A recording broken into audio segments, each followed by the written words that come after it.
Isang tahanan sa mundong ibabaw, sa gabay ng Diyos siya ay tumatanglaw. Masayang pamilya, Diyos ang pag-asa, ang salita niya ang gabay nila. Magandang hapon po sa inyong mga taga-subaybay. Ngayong hapon po ay magpapatuloy po ang ating program ayon sa kasulatan Gabay sa mga Kabataan. So ngayong hapon po ay kasama ko po muli Sister Sharon de los Reyes upang talakayin po natin ay isa sa mga topics po ni Ellen G. White na makikita po sa Messages to Young People. So ngayong hapon, before po tayo mag-start, ay babati po muna tayo ng mga early birds. Ayan, nakikita ko po si Ate Tess Ilano. Parang kanina, Sister siya, nakita ko nagsusumba sila ni Sister Leia. Inang umaga, sana may time mag-exercise. And then binabati ko rin po syempre si JL na kasama po natin dito sa technical at si Brother Dondon Argente. Hello din po kay Kuya Sam Patalinhog, kay Ate Bot at kay Ate Lisa. So ngayong hapon ay babati rin po ako kina Jeneline Lupera, kay Rene, kay Sab, kay Kian, gana rin po sa kanyang pamangkin ni Charmaine at saka po si Albert. So at sa mami po ni Jeneline, hello po dyan. Gana rin po, binabati ko rin po si Arya, yan ang pamilya po ng mga Albiela. Okay, so magandang hapon po sa inyong lahat at nawa magpatuloy yung paglilingkod sa ating Panginoon. So ngayong hapon po ang ating pong topic ay reverence. Pero before po tayo mag-start, syempre bibigyan ko naman ng time na bumati si Sister siya ngayong hapon sa inyo pong lahat. Ayan, so good afternoon po mga kapatid, no? Tunay nga po na napakabilis ang panahon.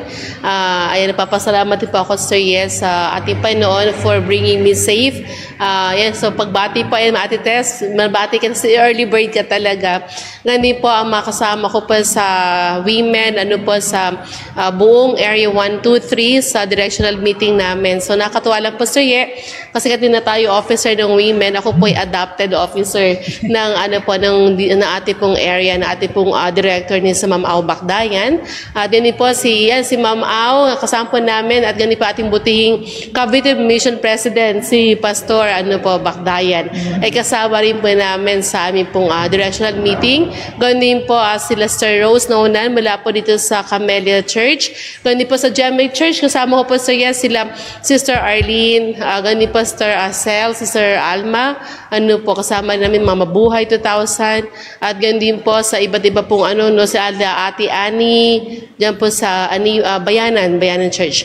Ganun din po sa mga kasama natin sa Area 1 ay magandang hapon po. May ako po sa inyo link sa inyo para marinig niyo. So, nangako po ako i-greet ko sila. So, ako po nagmadali talagang umalis. So, parang 11:30, ako po ay nagbiyahe from Los Baños hanggang mula po Pansol, hanggang dito. So, nakatuwa naman po makasama ang mga kababayan. So, mula po sa ating pong presidente ng overall president ng area, si Ma'am Marge Supardo, asawa po siya ng namamahala naman sa 1,000 missionary. Ay maraming salamat po sa time na makasama ka rin namin. At yun din po, maraming salamat po sa mga kasama namin po sa Area 23 na nabuo kami for the first time. Usually kasi Sister Yan, hindi kami nabubuo talaga, walang Area 3, I don't know, walang Area 2. But this time po, praise the Lord na kasama namin sila. Ngayon po yung aking mga magulang, na-miss ko kasi wala ako sa bahay kahagabi. So sila Mommy, Daddy, ayan, Sister Amber din naman, maraming salamat sa pagiging mabait na bata. Today, naglinis na siya at nakapaglaba. At ayan, so yung mama, proud na proud siya, malinis ang bahay. Wala daw siya magawa kasi nagdinis na lang siya, sana all. Ayan, so ganun din po sa mga kaibigan natin, Mami Esther, Sister Lil, Mami Beth, at ganun din po kila Sister Gumbok, ayan, Sister May Balisteros, binabati na rin natin yan sa Ate Weng, Sir Leia, kayo po lahat, ang mga kababaihan. Mami Rutobias, ayan, regards daw po, sabi ng from GMA Church, na-miss ka na daw po nila. So, ayun po, so Sister Leia, puriya pong Panginoon sa pag-iingat, at napaganda po ng ating lesson ngayon. So, hapong ito. Okay, magdadagdag pa po ako ng bati kasi yung pahabol pa talaga mga early birds. Ayan si Miss Kirma Kairako. Yasas Kalisimera Sas. I don't know what does it mean, but anyway, good afternoon po. Gana rin po si Early 7 Strike Land. Good afternoon. Napaka-fan naman talaga natin na to. Sister Sally Montibon, andyan din po. And then also, Sister siya, kung may time tayo, nagtayo po ng milk teahan si Cerosel Roldan sa likod likod po ng Corinthians. Dito lang malapit. Yes, kaya Ako si Suya, sorry, hindi na po nag-milk tea ngayon. Hindi ini-invite, dadaan lang. Dadaan lang ba? Dadaan lang. Bad for the heart na daw to eh. Mag-hi lang tayo. Pinopromote Pwede, ko po doon po sa mga, pwede naman daw less sugar. Sa mga Adventist po na gustong makatikim po ng isang Adventist Ano po bang brand natin. niya? Tinatanong ko si Rosel, hindi yan Ay, na-send sa sabi. akin. Anyway, dyan po sa likod ng Corinthians, sa mga taga-Dasma, dyan sa ano ba yan, Burola, no? At Manuela Dalawin Bill. nyo po isang Adventist po ang may-ari niya, isa pong napakamasigasig na MG. Yan, so natutuwa ko si Rosel, talaga namang sariling negosyo niya itech. Okay, nagpe-prepare daw po siya for future, so supportahan po natin yan. Yan na rin po, binabati ko rin po si Jamila Kay Kujamat. Yan, magsi-celebrate siya ngayon ng kanyang 7th birthday. Oh, yeah, happy birthday sa'yo. Kaso hindi po kami makapunta katulad ng pinangako ko kasi po kami may Pa-deliver mga na lang po. karamdaman. Pasensya na po. Yan, inubo na talaga ako. And then, ginigreet ko rin po ang aking asawa na may karamdaman sa pagaling ka, Brother Oo nga po Fernando. pala. At si Alexis. Ayan. So, dahil sa gawain ng Panginoon, gusto namin ma-extend yung office ng asawa ko ay nagpupuk-puk-puk. Ayun, medyo sinama ang pakiramdam. Anyway, sister siya, nagluto naman ako ng chicken feet para kay Amber, nagpadala ko sa inyo. Ay, Pinag-breakfast ko rin salamat. si Mami at Daddy sa bahay kanina. Kasi napagod daw sister siya maglaba. Oo, kasi yung 5 pala, o'clock? sinasabi ko pala kay Amber kanina, Amber, pag uwi ko maglalaba, kasi matuyo na. Sabi ko, saan naglaba? Sila, Mami, maraming salamat po sa paglaba. Sana all may tagapaglaba. Yes. Kaya pinapunta ko naman sa bahay para makapag-breakfast naman sila. Nanood kami ng movie, medyo nag-movie marathon sila konti ni bro. Habang nanonood, hanggang alas 12 na sila nakawi sister Ay, siya. kaya pa sabi ni Amber, mag-isa lang siya sa bahay kanina. Opo. And then, binabati ko rin po yan si si Sister Angelina Patalinhog. So, ang mami ni Kuya Sam, andito rin po. Sino pa ba? Ayan, si Brother Bong Cleopas. Okay, so good after. At saka si Brother Jess Gonzales, nakita ko kanina, nanonood siya sa inyong, Jess, oo. doon sa health. So, good afternoon sa iyo, Brother Jess. Ayan ang mga tagalangkaan. Okay, so siguro wala na akong babatiin. So, tayo po'y sama-samang manalangin, mga kapatid. Ama naming banal sumasalangit ka, sa hapong ito, Panginoon, kami po'y tutungo na naman sa pagdidiskusyon ng inyo pong mga salita na kung saan ay magpapalakas po sa pananampalataya ng aming mga kabataan at ganoon rin po kami mga tagapakinig at mga magulang. Nawa, Panginoon, yung Holy Spirit ang patuloy na igabay sa amin upang ang mga magmumutawi sa aming mga labi ay kasang-ayon lang po sa inyong banal na kalooban. Patawarin din kami, Panginoon, kung sa inyo po kami nasumpungan nagkulang at nagkasala. Ito lang po aming hiling at dalangin, alang-alang na lahat sa pangalan ni Jesus na aming tagapagligtas. Amen. Ayan, so mga kasama ngayong hapon, napakaganda po na ating topic. Habang ginagawa ko to, sister siya kagabi, parang nare-recall ko nung kabataan ko. Parang ako ba ay nagpa-practice ba ng ganitong ano? Makulit din ako. Kasi po ang title po ng ating topic this afternoon is Reverence. Makikita nyo po ito sa chapter 86 po na Messages to Young People. So napakaganda ng topic. Habang binabasa ko, nire-reflect ko yung sarili ko. Parang minsan naisip ko, minsan nagchichismisan din ako doon sa likod. Parang hindi ko rin ito minsan nabibigay 100%. Kaya ngayon, mga taga-subaybay, i-discuss po natin ano ba ang kahalagahan ng reverence. Bakit ito in-emphasize ni Ellen G. White? Dahilan sa nakita niya na may malaking problema talaga to, sister siya, no? Kahit sa ating loob ng church. Kaya naman, sabi nga, ang gamot sa limot ay paalala. Ayun, tunto ako sa live natin ng sister siya, ni-repeat ko, no, kumanta tayo ng sabay. Sabi na asawa ko, ay, nakakatawa kayong pakinggan nung nakaraan. So, may nagmamahal sa'yo, sa akin wala. Anyway, so ngayon po mga taga-subaybay, i-identify muna natin yung salitang reverence. So, sabi po ng ating best friend na si Google, ang reverence daw po ay deep respect to someone or something. Ito ay pag sinabing deep, malalim.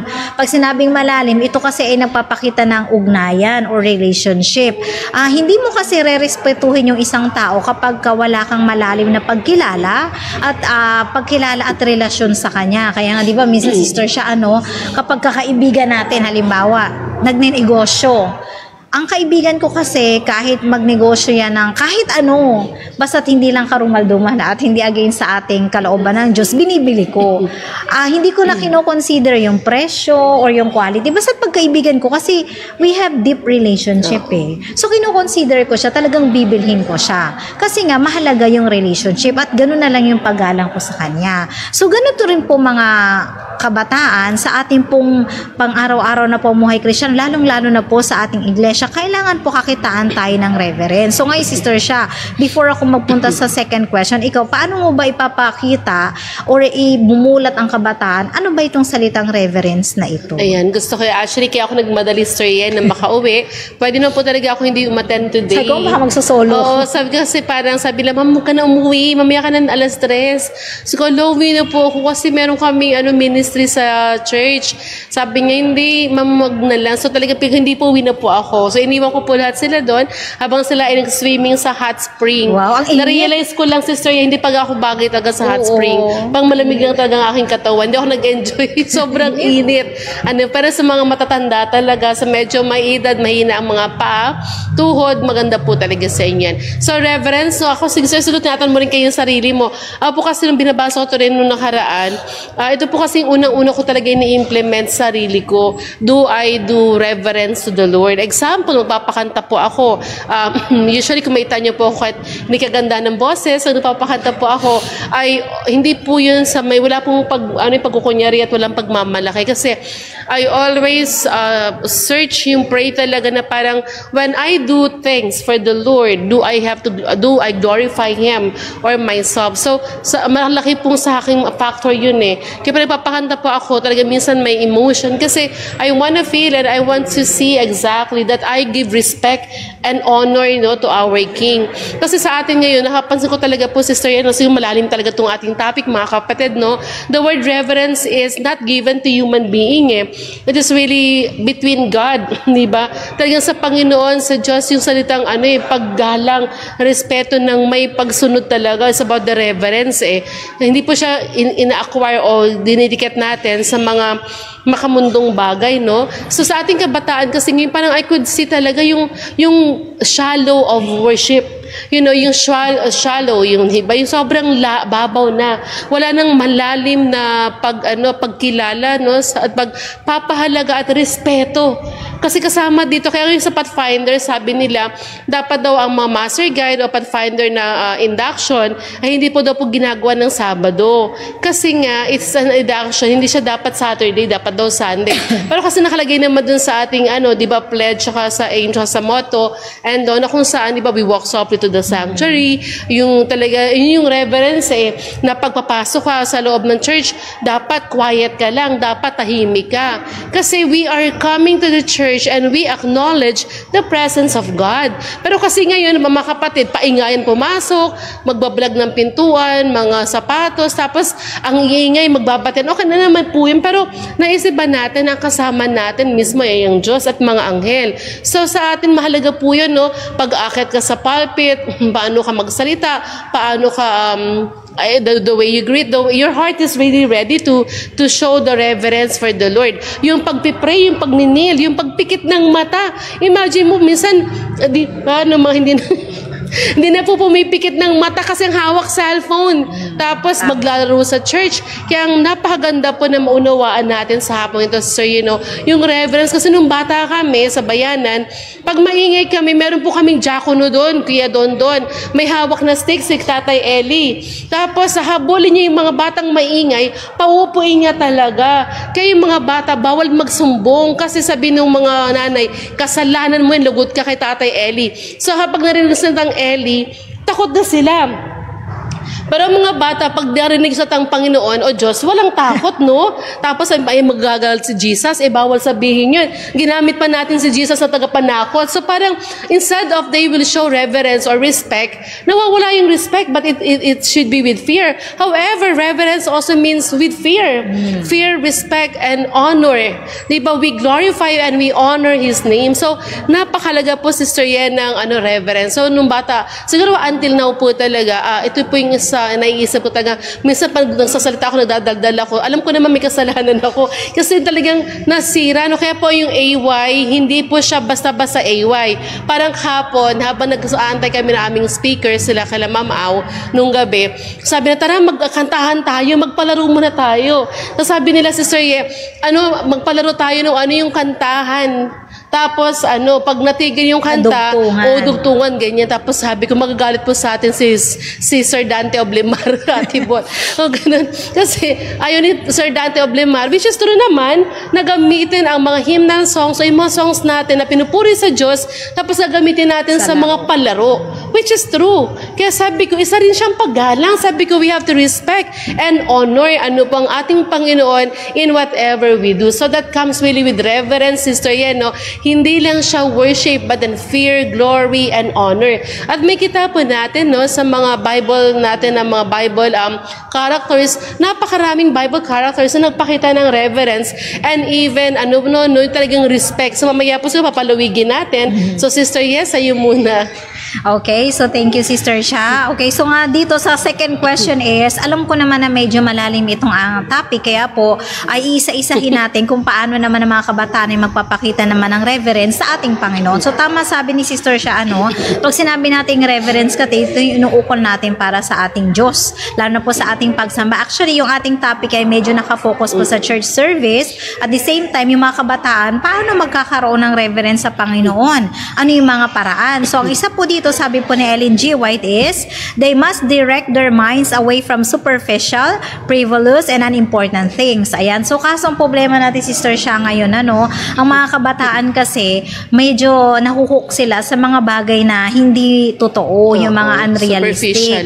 Tapos, yung mga bagay na hindi importante, yun ang binibigyan nila ng halaga. Pero, sabi nga po ni Miss Ellen G. White, dapat daw po talaga umiwas tayo sa ganito. Kasi, paano natin mabibigyan yung bang pagkakaiba, Kaya nga 'di ba nung sa ating story sa Bible, 'di ba ginamit nila yung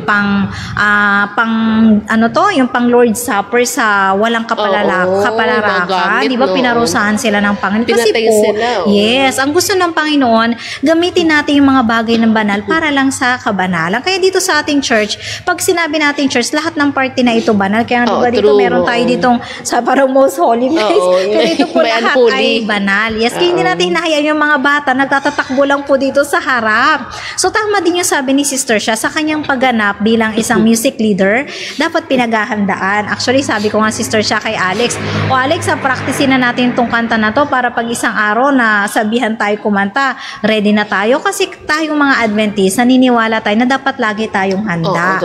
Kasi nga, lagi kong naririnig na kasi lagi na lang on the spot. Though, even may mga ganito on the spot, pero kung kayo po, bawat mga miyembro o mga, let's say, kabata ay laging handa, kayo po hindi mahuhusga na on the spot, nagbasa lang. Kasi minsan, Sister Sha, mga napapansin ko, mission story. Paano natin nahalatang on the spot kasi binabasa sa harap? Tapos hindi pa ma-explain. Sabi naman, anak ko, hindi nag-prepare siya magbasa, kaya nagbasa pa rin sa harap.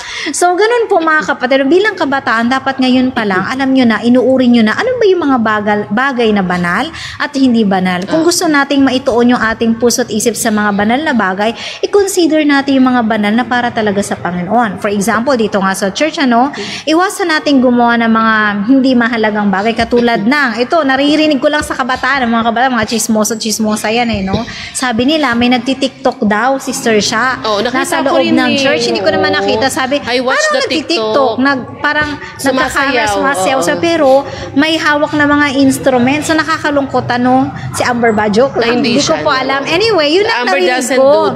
Narinig ko na may mga kabataan na kahit nasa loob ng church, ang nakakalungkot pa, nasa unahan pa, nakita po ng iba na nagtitiktok habang nagsasabat service. So, sabi nga ni Amber, loko to nawawalan po ng kabanalan. Alam niyo po ba, yan ang yan ang pang-akit ni Satanas, yung mix of black and white. Huwag nating ipaghalo. Pag sa Panginoon ay banal, gawin natin lahat ng ating katungkulan. Ako hindi excuse yung pagiging bata, Sister Sha. Nung dati nagme-memorize ako natatandaan ko. Sabi niya, pag nag-memorize ka, dapat para sa Panginoon yan. Huwag mong iisipin para sa crush mo yan.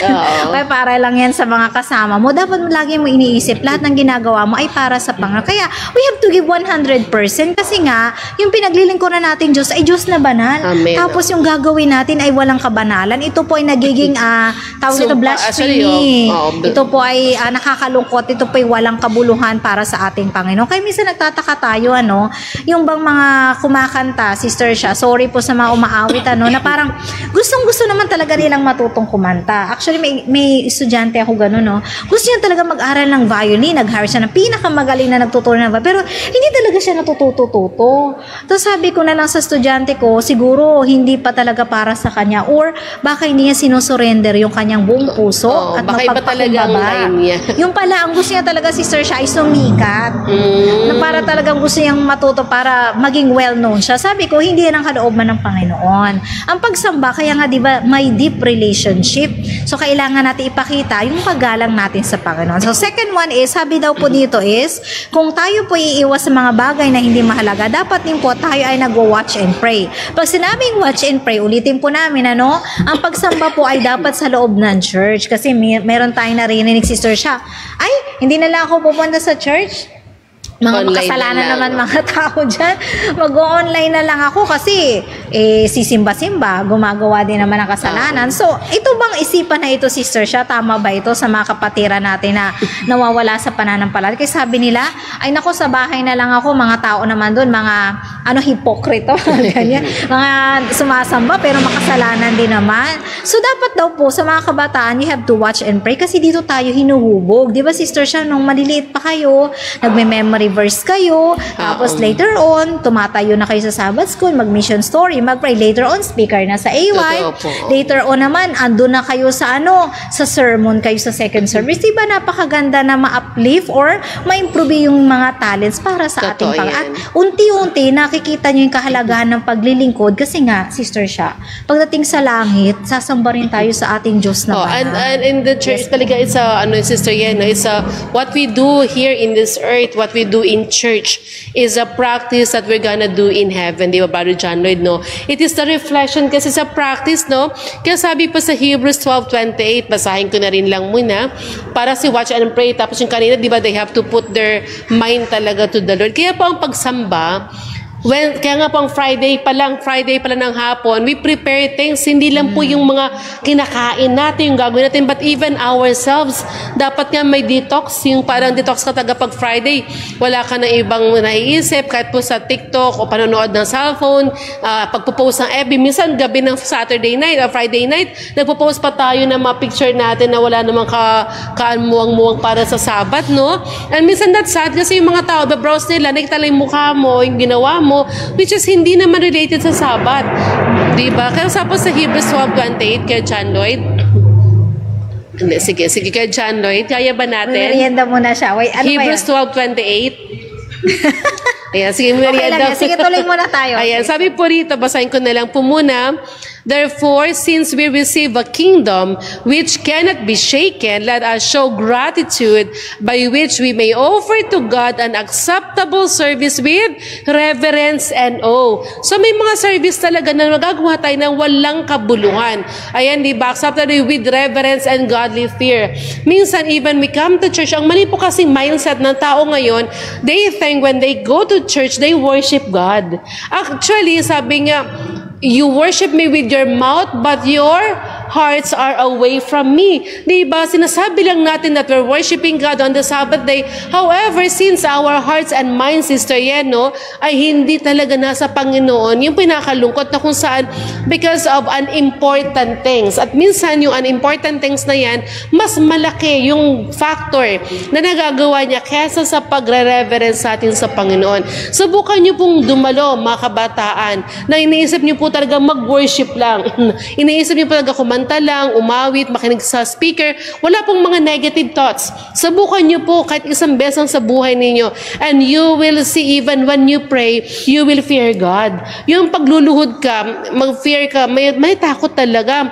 Kaya yung kinakanta natin na di ba yung sa ating mga pagkakanta bago tayo mag-pray, grabe po yung mga lyrics niya, di ba, na parang nasa holy place siya, tapos tayo nagpipray sa kanya, pero ngumingiti, nagtatawanan tayo dun sa likod ng upuan, nagkakalabitan tayo, naghawak natin cellphone, tapos chat natin mga boyfriend ninyo, kay mga girlfriends ninyo, browse kayo ng browse ng Shopee, na mga picture ninyo, and every small details that we don't show reverence to God, lahat po ito ay nire-record ng angel. Kaya minsan, sorry, kapag si Amber po, nakikita ko sa harapan, kitang-kita ako pag hawak ang cellphone, hindi po ako talaga natutuwa, mga kapatid, kasi alam ko, yung mind niya ay wala talaga sa pagsamba. Though, that's why it's not only Amber, no? It's just like so happen, no, Ate Amber, sorry, nag-drop name.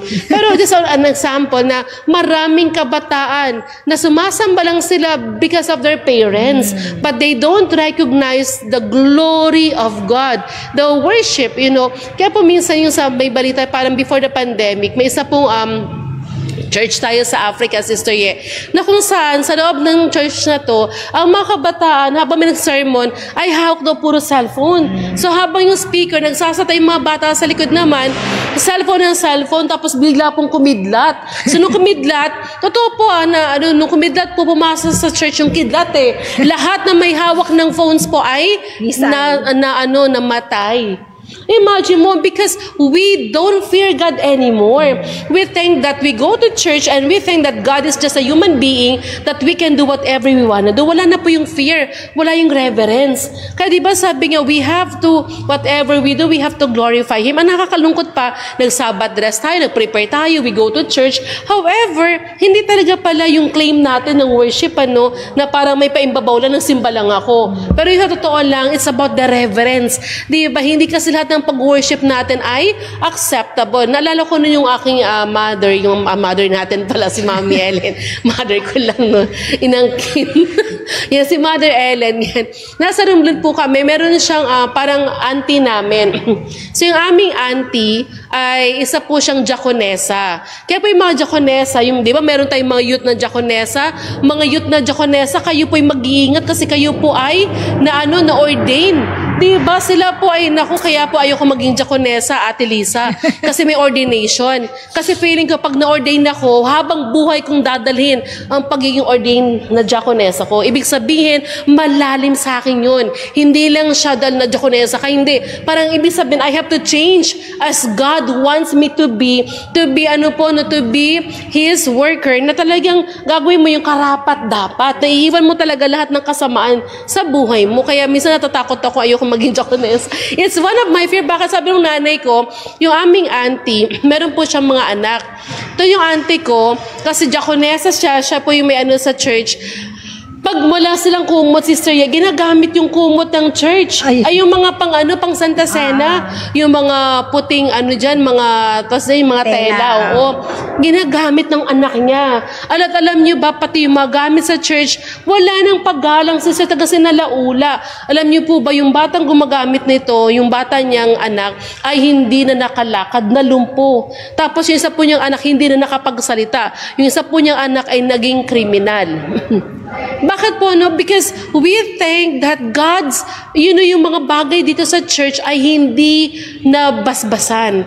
Kaya po, when we go to church, always remember, it's not the church, but because God is here, we have to show the reverence. We have to respect. Di ba, ino-honor natin yung mga bagay na lalo yung mga nabasbasan nasa iglesia na panalangin na. Kaya po yung tayo Santa Cena, di ba, Sister Ye, pag Santa Cena, marami dyan na parang wala ng Diyos, tawa ng tawa, iinom pa. Kasi gusto madami, tsaka malaking natin malaki yung malaking tinapay, di ba? Malapit ng Santa Cena, shout out, gusto na yung mas malaki ganun. Pero imagine mo, di ba natutuwa sila? Pero sa totoo lang, it is a very holy part of Lord's Supper. Hindi po tayo naglalaro dito. Nakakalungkot at nakakatakot. Kaya po nung narinig ko kay Mami, hindi ko po talaga makalimutan yun. Kaya po yung pagkupit ng mga offering, pagkupit ng tithe sa church, that has curse. May sumpa po talaga yan, Sister Ye. Ikaw ba masabi mo dyan? Ako naniniwala ko dyan kasi Sister siya, ako marami na akong narinig ng mga, hindi naman sa yung mga humawak ng pera na hindi maganda ang paghawak, ay nagkaroon po sila ng mga malaking problema sa pamilya. Kaya po pag inatasan po kayo, lalo sa mga kabataan, napakasimple, halimbawa, youth leader. Pag inelect po kayong youth leader, as much as possible, dapat kakitaan po kayo na isang modelo bilang isang maayos na kabataan na kung saan nagpapakita ng reverence sa ating Panginoon. Kaso ang problema, yun nga ang youth leader, kayo pa naunguna na lumabag na araw ng Sabbath. Kayo pa halimbawa, hindi ko naman sinasabi na ginagawa yun, malapit na yan, ang parade ng ng Paru-Paro Festival, baka may makasama pa kayo dyan, no? May pa dyan ng no? Umaten kayo dyan. May float pa rin. Ngayon na kayo manindigan habang kabataan, kasi alam niyo po ba, sabi nga, di ba, kapag kayong ating character, di ba, yung habit natin, ito yung magiging character natin, ito yung dadalhin natin sa langit. Kung sa simple test ng inyong buhay, hindi kayo managumpay, so paano pa kaya sa pagdating ng ating Panginoon na kung sa napakaraming pagsubok na darating sa'yo. So, matuto kayo manindigan. Kaya ako nalulungkot ako sa mga bataang nakikita ko na parang yung pagiging officers nila ay sa pangalan lang. Tapos, hindi naman kakitaan ng role model. So, isipin natin ang pinaglilingkuran po natin ay ating Panginoon. Hindi lang po tayo naglilingkod sa mga kabataan o sa mga kapatiran. Ang ating po dapat pinaglilingkuran ay nakafocus po sa ating Panginoon. Yes, Sister Sha. Sorry to cut you off.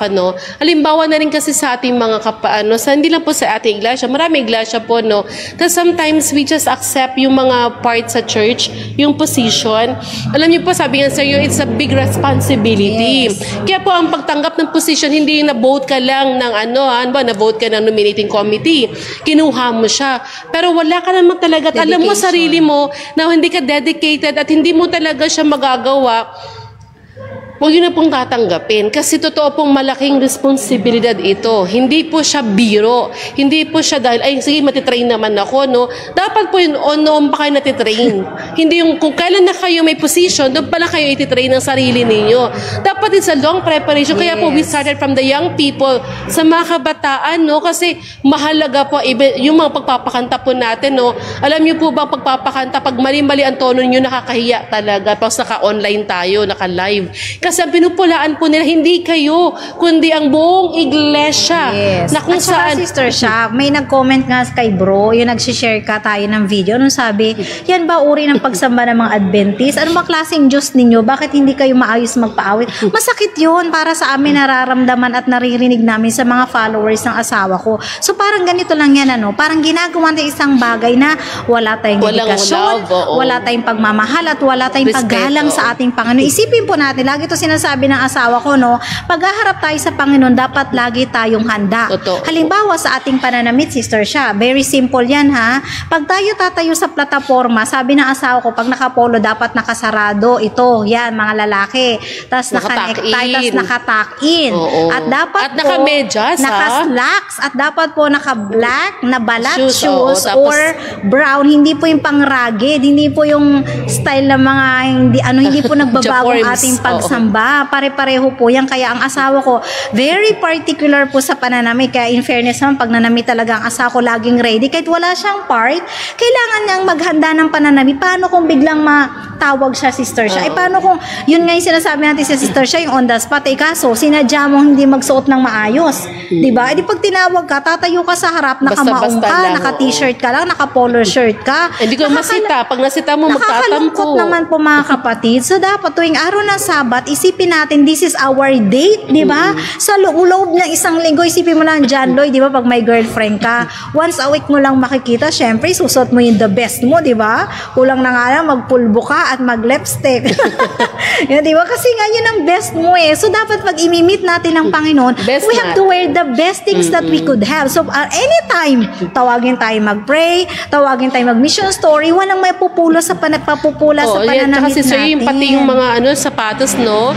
Yung mga diakonessa po natin, dapat close shoes talaga kayo. So, kahit po yung magpapakanta, dapat naka-close shoes pa, bawal pang tsinelas, yung mga open po. Kasi kasama po yan sa formality. So, kahit po sa school, pag tuturo ka, may bawal po ang open ng mga shoes. Kailangan taga-close shoes because that shows formal. So, tayo po, we are serving not only a formal God, but imagine mo, siya ay isang worthy dahil siya ay banal.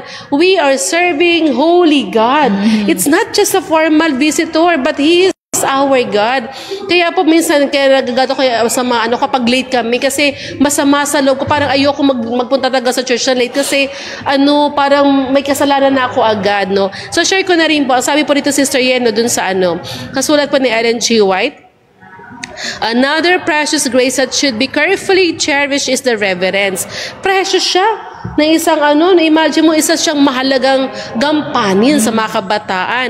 True reverence for God is inspired by a sense of His infinite greatness and realization of His presence. So, kapag pala may true reverence, na-recognize natin ang presensya ng Diyos sa ating kalagitnaan. Yung kanyang presensya, yung kanyang pagsama sa atin. Ano po nakalagay? With a sense of the unseen, the heart of every child should be deeply impressed. So, kahit pala hindi nakikita ito, ang mga bata po pala ay dapat natuturuan kung paano sila ma-impress sa presensya ng ating Panginoon.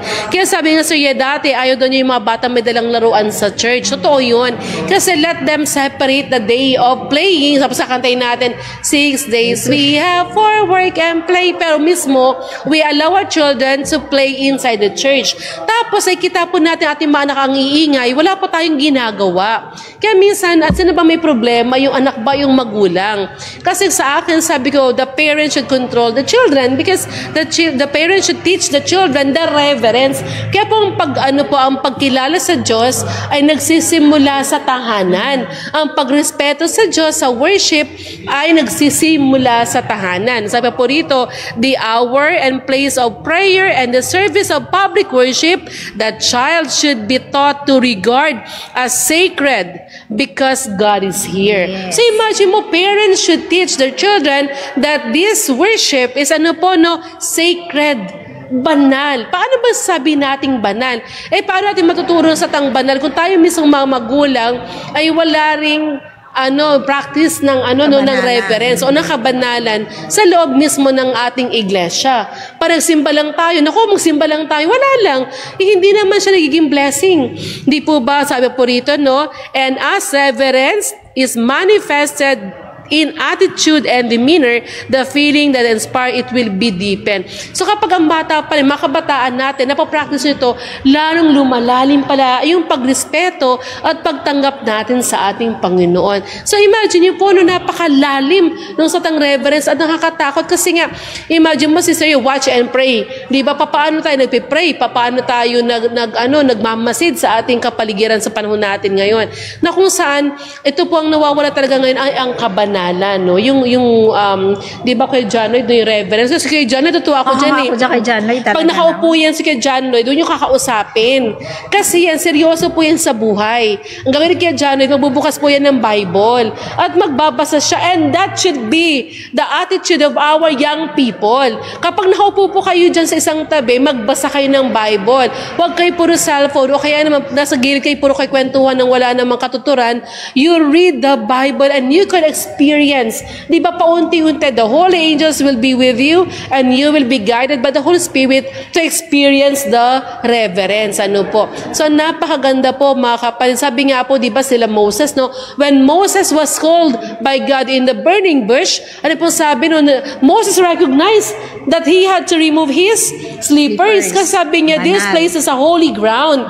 Bakit po holy? Kasi nandun ang Diyos, di ba? Tayo po nasa church, di ba? Kaya minsan may mga pastor naman na natatanggal talaga ng panyapak. Kasi talaga po nila, ang place ito ay isang banal. So yun marami po si Ma'am Jade, yung kanyang conviction niya, ayaw niya magsapato sa pulpit. Meron din isa pa So natatanggal po talaga sa ng panyapak. Meron na pong church na puntahan, wala rin taga panyapak. Pero may mga sleepers sila naka-ready. Pareho lang. Ganyan. So napunta ko po church, wala silang nagtatanggal po talaga sila ng shoes. Kasi iniisip nila, they are meeting God. Which is true naman, kung kaya, diba? Kaso po sa church natin may ground. Kaya hindi po ako talaga, Kuya John, sorry, yung nalipin sa pangalawa dyan, hindi mo ako mapapatanggal ng sapatos kasi po, grounded ang microphone, nakukuryente po. But then, that's how they show reverence, Sister Ye. Okay, so medyo magdagdag tayo dyan, Sister Siya. Maging specific na rin din tayo, Kasi sa letter C, sabi daw po, show order and propriety in the house of God. This should be done to stop growing influencing others, okay? So, halimbawa nga, Sister Siya, youth leader ka, o kaya may part ka sa church, o kaya musician ka. Nakikita ka nagtitiktok sa loob ng church, o kaya nakikipag-chat sa friends mo. So, yung mga kabataang mas mabata pa sa inyo, makaka-influensya kayo ng iba. ba? So, you have to stop it. So, I will give some specific example. May nagtanong sa akin, Sister Sha, paano yung paggamit ng mga cellphones? Halimbawa, digital age na tayo ngayon, di ba, Brother John Lloyd? Yung aking Bible, tsaka songbook, nandito na sa aking cellphone. So, ano ba ang advice natin sa mga kabataan? Pwede ba tayong gumamit niyan? Okay, so ganito, bigyan ko po kayo ng idea.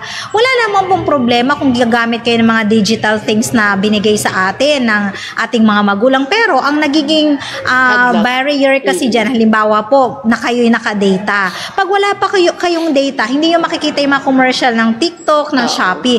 Pero pag kayo po ay naka-data or connected kayo sa internet, kahit po sa Bible Works, kasi trinay ko yan nag-experiment ako, no? So, wala akong data, binuksan ko yung aking English-Tagalog Bible, wala akong nakikitang commercial.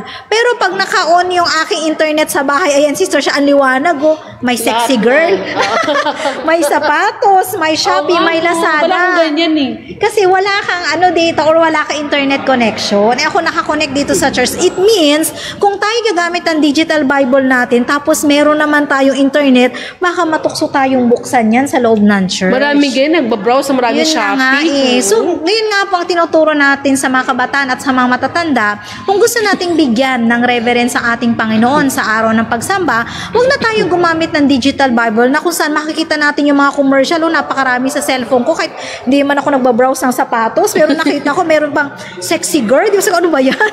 Model ng sapatos. Yan, mga ganyan. So, maging maingat kayo sa mga kabataan kasi nga, ang nagiging problema, nakafocus daw kayo doon sa talata, pero yung mata nyo nandun sa ilalim mo sa ibabaw. So, nawawalan po kayo ng paggalang sa ating Panginoon. Nagkakaroon po kayo ng distraction. Kaya, mas mainam na lang, di ba, alam naman natin, Sister Sha, ito mga digital ay nakakasira ng ating mata at radiation. Mas maganda po, meron talaga kayong Bible na libro at kung saan pwede i-highlight. So, maiwasan niyo po kayong matukso sa mga nakikita yung mga commercial. Kung yan po ang weakness ninyo. Kasi po, di ba nga sabi ni Sister Sha, itong church, ito ay hindi lang basta holy. Kaya ito nagiging holy kasi nandito ang ating Panginoon. Andito yung presensya niya. So, lagi nating isipin na tuwing araw ng Sabat, ang puso't isip natin 100% ay nasa Kanya. Hindi natin dapat to ihiwalay. Kaso ang problema, dahil sa mga digital na gadgets natin, nawawala tayo ng 100% na focus. Minsan nawawala. Minsan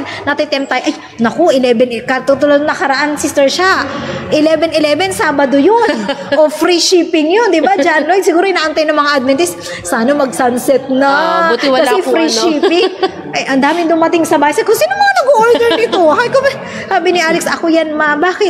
Di kasi free shipping eh. Tapos, meron din kayo bro dumating. Ano ba ito? Nag-order kayo. Sabi, gabi niya in-order. Kasi gabi naman, mama. Ibig sabihin, paano ko yung kasi kino-commercial yan, a week or two, yung nakafocus na kayo doon sa 11-11, wala na kayo doon sa focus ng pagsama. Lalo na kung inaabangan mong ay sale pa. O kaya, yung gusto mo, libre na libre na shipping. Di malaking kaalwa na rin yun. Kaya mga kabataan, mga taga-subaybay, maging maingat kayo sa ating gawi. Kasi alam nyo po, sabi nga ni Ate Sha, naka-record yan sa langit. Di ba? Sabi nga lahat talaga.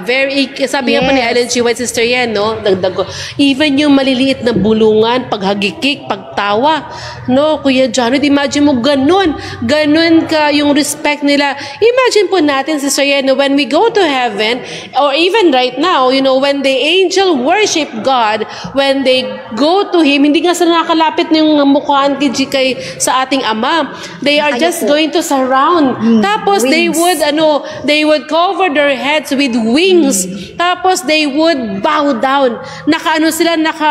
Talaga, yuko. They don't look at God's eyes directly because that shows reverence. Hindi dahil mas maano siya, no? But that shows reverence that He is our mighty God. Di ba na hindi siya common, hindi siya kagaya natin. Tayo pa kayong mga tao, no? Kaya di ba yung nagdala sa mga nagawa sa na iba't kay Moses din, di ba? Nagawa sa na iba't ibang Diyos-Diyosan sa panahon ni Aaron. Tapos sabi ng Panginoon, di ba kay Moses, lahat ng sasamba sa kanya-kanyang Diyos-Diyosan ay dapat patayin. Imagine mo yan. So talagang nung binabasa ko ang Patriarchs and Prophets. Talaga, pinatay talaga, Sister Sha. Yung sa Patriarchs and Prophets, iyak ako kasi parang grabe na kailangan ipakita mo yung reverence, yung pagrespeto, yung fear, and to glorify God. Kaya po tayo mga kabataan, sa ating pong kapanahunan, hindi pa po huli, we are telling this so that we can experience the true worship. Hindi yun para po pagalitan tayo o kayo, but to remind us, di ba, not only us, but our parents, our young people, our children. Kasi we want them to be saved. Kung sa lupa, hindi tayo marunong mag-worship, we don't show gratitude and reverence to God, we will never be saved, Sister Ye. Kasi sa langit, ang gagawin natin kay January is to worship, di ba? We have to show reverence talaga. Yung may paggalang, may respeto, at may pagmamahal ng pagsamba. Hindi lang siya puro takot, no? Kaya nakakatuwa na kung saan sa atin mismo mga kabataan, basahin ko na rin po ito, Kuya John Lloyd, no? Bago kami magtapos, matatapos na rin ba tayo? Malapit-lapit na, no? Alam mga kapatid, kayo po ba, ano ba experience nyo, no? Sa satang reverence, Psalms 89:7 po. Maganda po yung sa Psalms 89 verse 7. Ayan po nakalagay, God is greatly to be feared in the assembly of the saints. So if we are in the assembly, it means worship, di ba, Sir Ye? And to be held in reverence by all those around Him. So kapag pa tayo nasa assembly, kasama natin mga kapatid, and we know, di ba, even the saints, di ba, they are, they show reverence. Di ba, ang sino mang, nakapaligid sa ating Panginoon sa pagsamba ay nagpapakita ng malalim na paggalang. Di ba, na kung saan tayo po mga kapatid, kahit po nag-worship tayo, nagpipray tayo, wala na pong paggalang. Kitang-kita po namin sa mga kabataan, makapag-AY, naku, kami po nagmamasid lamang. Tapos mag-ano pa kami, gaganon pa kami, di ba, Kuya Janoy? Ito kasi ingay-ingay ng mga nasa likod na mga kabataan, naglalaro pala ng cellphone. Mga kapatid, mga magulang, ito pa yung malaking paalala sa atin, no? If we want our children to be saved, let us train them. Let us not be tired of reminding them. Kasi ito yung malaking paalala sa atin. Kasi kahit pa yung mga anak malalaki na, I kept on reminding pa rin talaga na kung saan kailangan nilang mapaalalahanan. Di ba, Sister Ya? Oo, tama yun. Si Alex nga kapag ka nahihiwalay ako, mga mata ko, lagi nakakandun. Pag nakita ko naiidlip na sigaw, Jerome, pakikadabit nga yan. Ganun ako. Hindi tulugan ng church. Minsan pag inaantok din ako, sasabihin ni bro, uwi ka na lang kaya.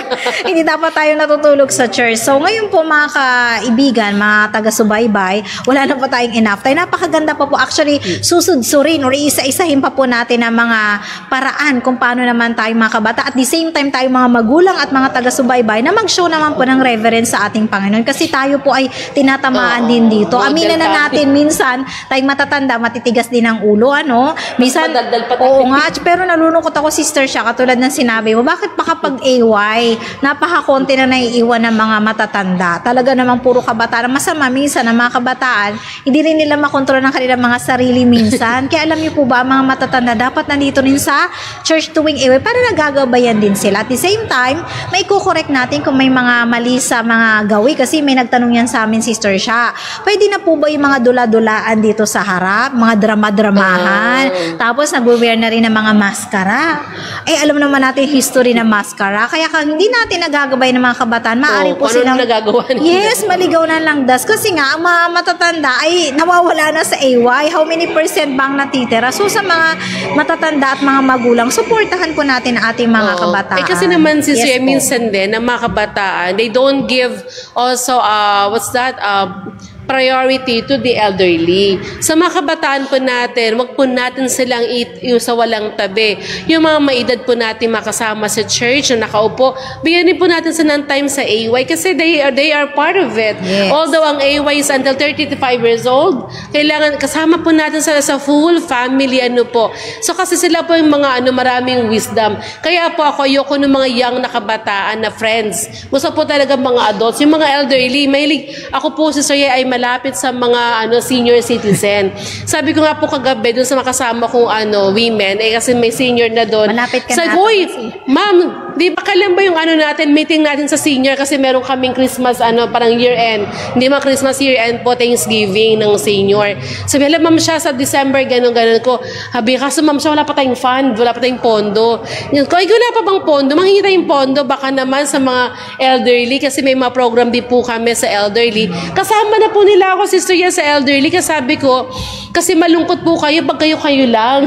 Kailangan may kasama po kayong bata. Kaya sabi nila sa akin kahapon, alam mo Sister Shea, pag kasama mo, hindi ka tatanda. Kasi hanggang pinapasaya ko po sila kasi naawa ako sa kanila. Kasi hindi ka natatanda, mas matanda sila sa'yo. Oo, kaya masaya po. Imagine, best friend ko na po ang mga elderly sa iba't ibang churches.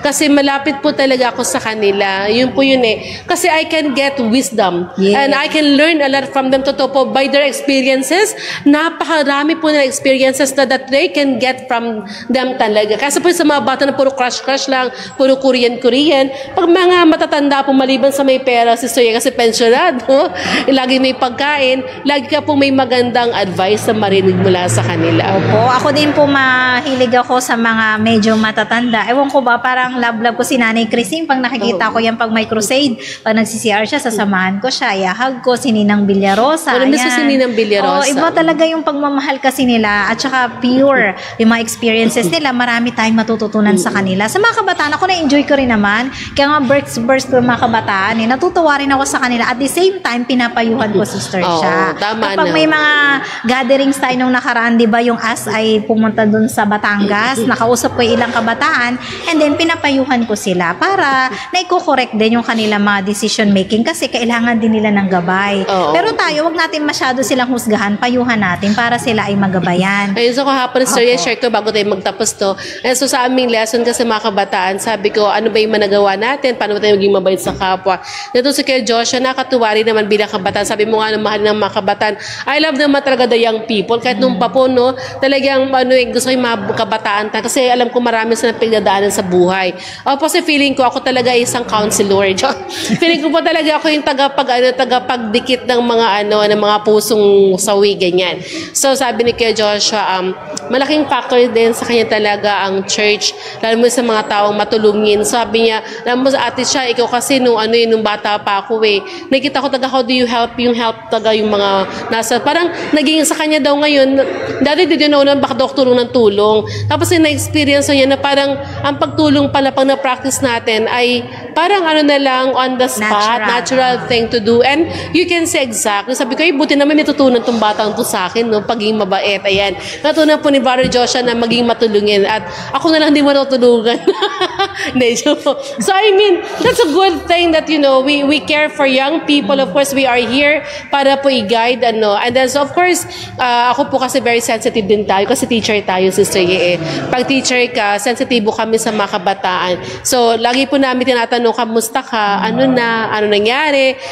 Willing kaming makinig, ganon. So, yun po. Opo. So, thank you po, Sister Shea. So, ngayong hapon ay masyado na po tayo nagmamadali sa ating oras. So, magbasa po muna tayo ng ating mga nasa live viewers. So, tingnan po natin, meron ba?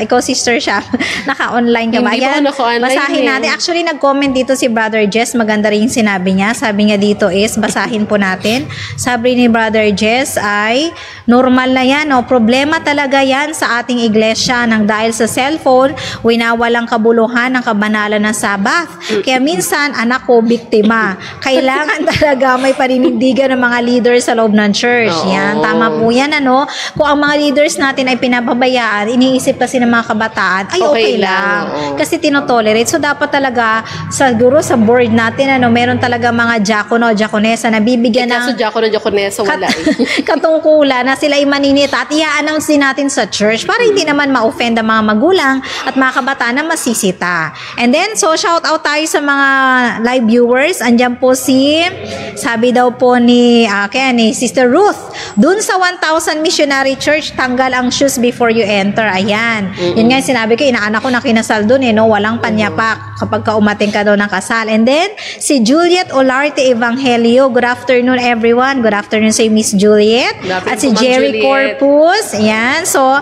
si Angelina Patalinhug, magandang hapon sa'yo. So, good afternoon sa'yo, sister. Okay, Sister Shea, may babatiin ka pa ba bago tayo mag-closing prayer?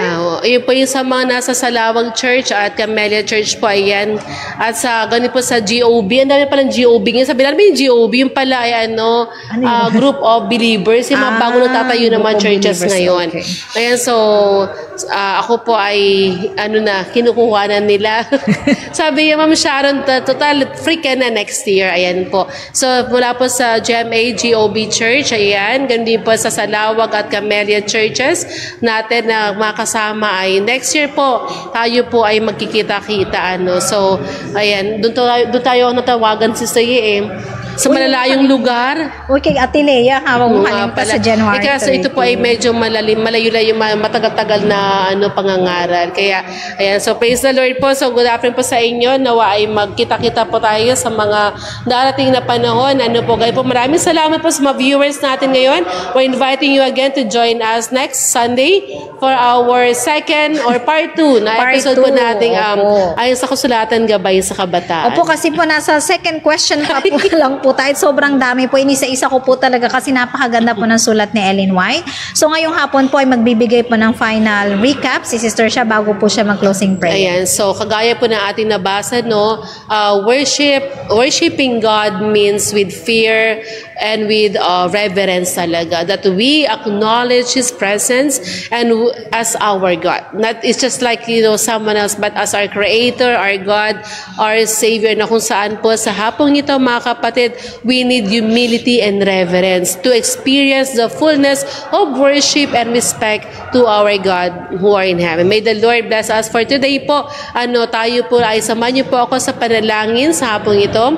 O dakila namin Ama sa langit, maraming salamat Ama sa mga paalala sa amin na kung minsan Ama kami ay hindi karapat-dapat na ay mapuso't isipan Ama ay mapag-imbabaw na kami po Ama ay matataas ay mga isipan na kung saan Ama sa pagsamba namin ay lagi naming na hindi po namin nagagalang ipong dakilang presensya at wala ka po yung pag-ibig Ama na kung saan sa aming pag-worship ay ito po lahat ay paimbabaw. Ama, tulungan niyo po kami ang mga kabataan ng bawat iglesia Ama na Seventh-day Adventist sa sila po Ama inyo pong tulungan at gabayan na kung saan Ama ay makilala nila kayo ng lubusan na may paggalang, pag-ibig at pagkatakot. Samahan ng mga kabataan ito na magamit sa banal na gawain. Ganyan po ang mga leaders ng bawat iglesia Ama na maging mga modelo at maging mag-influence Ama sa mga kabataan na magkaroon ng mabuting relasyon sa inyo. Pagpalain kami Ama at ganyan po gabayan ng programang ito